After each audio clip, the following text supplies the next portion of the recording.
আসসালামু আলাইকুম এভরিওয়ান। আমি আজকে একটু বিফ খিচুড়ি করব, তাই আমি একটু এখানে মনে করো কিছুটা উপরে আমি বিফ নিয়ে নিয়েছি। এখানে আদার পেস্ট নিয়েছি। আদার পেস্ট এতটা দিব না, হাফ দিব। মনে করো 5-6 টেবিল চামচ। রসুন পেস্ট পুরোটা দিব 6 টেবিল চামচ। এখানে আমি 1 টেবিল চামচ মরিচের গুঁড়ো নিয়েছি, 4 টিস্পুন হলুদের গুঁড়ো নিয়েছি, 1 টেবিল চামচ ধনের গুঁড়ো নিয়েছি, 1 কাপ তেল নিয়েছি, যেখানে 1 কাপ তেল নিয়েছি। লবণটার টেস্ট বোঝে। এখানে লং নিয়েছি, কিছুটা দারুচিনি নিয়েছি, এলাচ নিয়েছি, আর 10টা তেজপাতা নিয়েছি। এখন আমি সব কিছু মিক্স করছি। দেখো,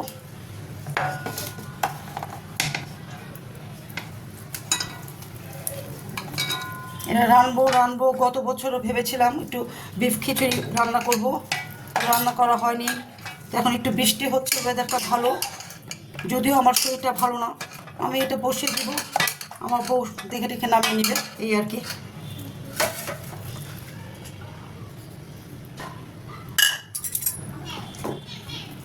আদার পেস্ট 2 টেবিল চামচ, 3 টেবিল চামচ, ভরা 4 টেবিল চামচ। আর রসুন পেস্টটা 1 টেবিল চামচ, 2 টেবিল চামচ, 3 টেবিল চামচ, 4, ওই ভরা 6 টেবিল চামচ তোমার রসুন পেস্ট দিয়ে দিলাম। এখানে সব গরম মশলাগুলো দিয়ে দিলাম। লবণটা আমি দিচ্ছি, তারপর তোমরা তোমাদের টেস্ট বুঝে দিবে। ভরা 2 টেবিল চামচ লবণ দিয়ে দিলাম। সব ইনগ্রিডিয়েন্টসগুলো তোমরা ঠিক মতো বুঝে নাও। তেলটাও দিয়ে দিলাম।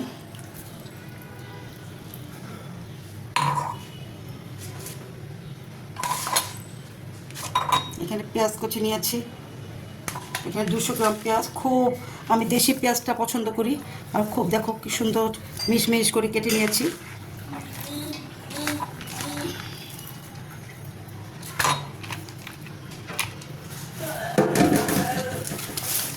এটা আমার মাখাতে হবে না, আমি নিজে এটা মিক্সড হয়ে যাবে।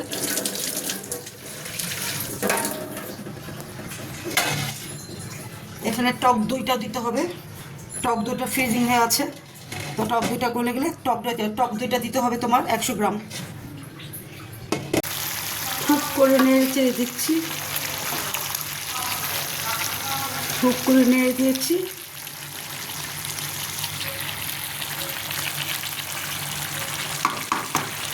আবার কভার করে দিলাম হাফ অ্যান আওয়ারের জন্য। হাফ অ্যান আওয়ার পরে আমি ফিরে আসছি।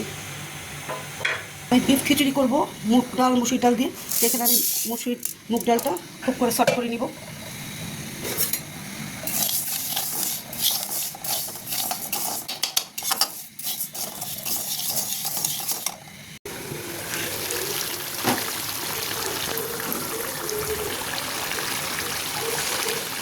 এখানে আমি 250 টক দই দিয়ে দিলাম।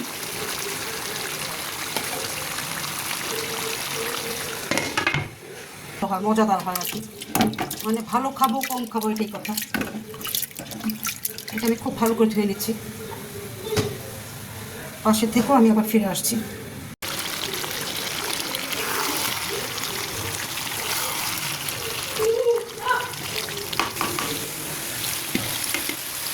এটা হাফ সাথে হয়ে গেছে।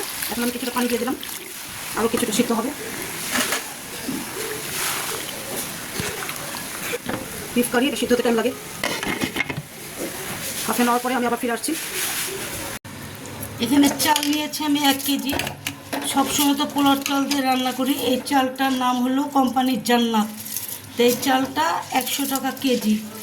তো আমি চিন্তা করলাম এই চালটা ভাত খাওয়ার সময় এত মনে হয় পোলাও খাচ্ছি, তো এই চালটা দিয়ে আজকে আমি একটু বিফ খিচুড়ি করছি। চাল দিয়ে দিলাম এখানে 1 কিলো। ডাল দিয়েছি 250 মুগ ডাল, 250 মসুরি ডাল, এটা দিয়ে রান্না হচ্ছে। দেখো তোমরা, খুব সুন্দর চাল, এটা দিয়ে তোমরা খিচুড়ি রান্না করে খাও। দেখো খুব, এখানে মনে হচ্ছে মোটা, কিন্তু খুব চিকন। আমরা যে ভাত খাই একেবারে মনে হয় পোলার চাল। আমি খুব করে ধুয়ে নিচ্ছি।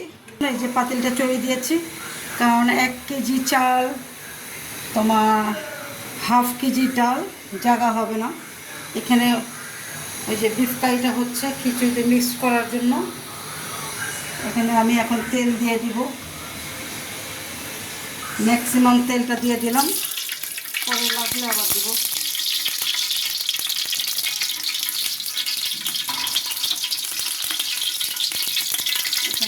মশলা দিয়ে দিলাম। এখানে আদা রসুন পেস্ট, এখানে 2 টেবিল চামচ, আর বাটার মিডিল মশলা আমি ডিপ ফ্রাইতে দিয়ে দিয়েছি।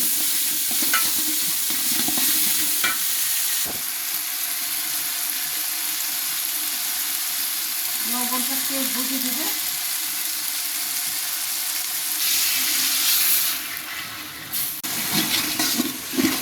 আমি এখানে কিছুটা হলুদ দিয়েছি, কারণ বিফ খিচুড়ি হবে, একটু সাদা সাদা হলে একটু ভাজা লাগবে দেখতে, তাই একটু কালার করলাম।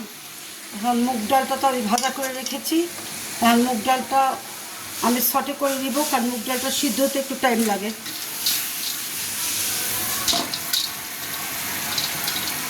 সিদ্ধ হতে একটু টাইম লাগে, তারপরে মসুর ডালটা দেবো।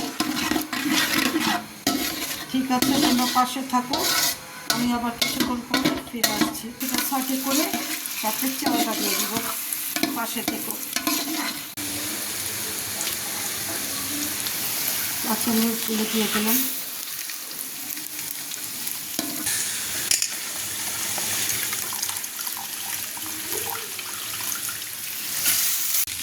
এখন আমি এখানে বিফ কারির ঝোলটা মিক্স করে দিলাম খিচুড়িটার মধ্যে।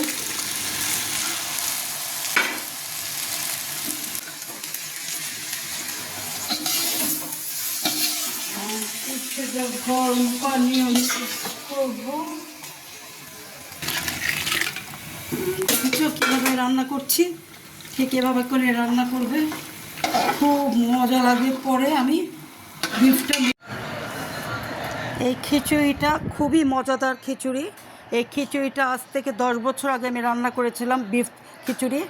তখন আমার গ্র্যান্ড ডটার, আমার বড় মেয়ে আজমি, ওর মেয়ে মানে আমার গ্র্যান্ড ডটার, ও বলেছিল মাম্মা, ও আবার বিফ খায় না, যে মাম্মা আমি এই খিচুড়িটা খাবো, আমাকে চিকেন খিচুড়ি করে দিও।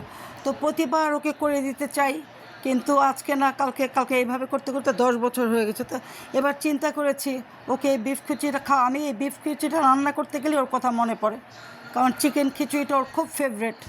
যাই হোক, ইনশাল্লাহ খাওয়াবো, এই এক কথা। আর দ্বিতীয়ত হলো, এই রান্নাটা আমি কোথা থেকে শিখেছি জানো?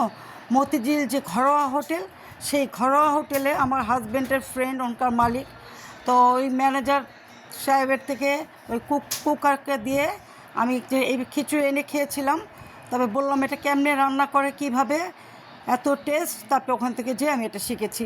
তো এভাবেই করে তোমরা রান্না করে খাও, যা যা ইনগ্রিডিয়েন্টস দিয়েছি ওইভাবে করে খাও, দেখো কত যে টেস্ট। তোমরা বলবো আমি রান্না করেছি তাই বলছি, না না না, তোমরা রান্না করে খেয়ে দেখো, খুবই মজা লাগবে, খুবই মজাদার একটা খাবার। যাই হোক, মহরমের চাঁদ, মহরম তো চলে গেছে, এটা মহরমই 9 মহরম করেছিলাম, তো মহরমের চাঁদ আছে কিনা জানি না। তারপর এটা আমি 2-1 দিনের মধ্যে আপলোড করব। ঠিক আছে, ইনশাল্লাহ আবার খুব সুন্দর একটা রেসিপি নিয়ে ফিরে আসবো। দেশি রসুন বেশ করে সটে করে ব্রাউন কালার করে, পেঁয়াজ শুকনো মরিচ মচমচা করে কমপ্লিট করেছি।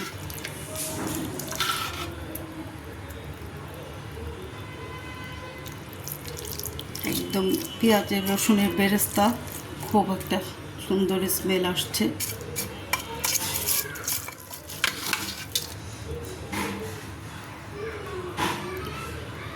খুব সুন্দর লাগছে না? এইভাবে তোমরা রান্না করে খাও, খেয়ে আমাকে অবশ্যই কমেন্ট করবে কেমন হয়েছে।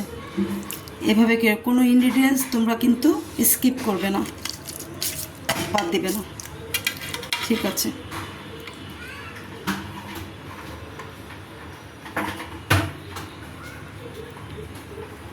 ইনশাল্লাহ আবার একটা রেসিপি নিয়ে চলে আসবো। Bye, good night.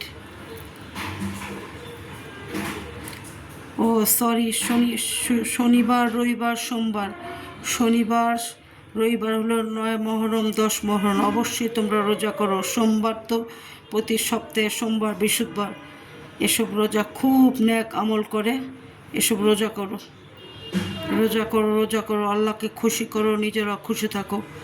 যে আল্লাহকে খুশি করবে সে খুশি থাকবে।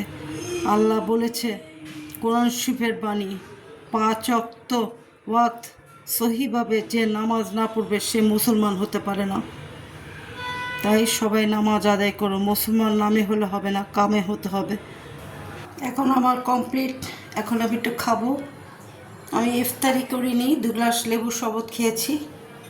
তো এই যে আমি শুকনো মরিচ দিয়ে রসুন দিয়ে বাগার দিয়েছি, ওটা এখন আমি খাবো, লেবু টিবু দিয়ে একটু টেস্ট করে খাবো।